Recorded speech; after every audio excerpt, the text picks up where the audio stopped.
ఒక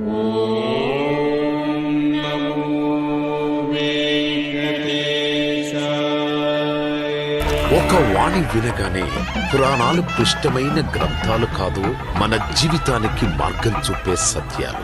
1000 మంది రావణాసురులు వచ్చి కూర్చున్నా సరే ఒక పురుగుని చంపినట్టు చంపేస్తాడు. నా పేరు హనుమ. ఒక మాట వినగానే చిన్న పిల్లల నుంచి పెద్దల వరకు మనసంతా భక్తితో నిండిపోతుంది.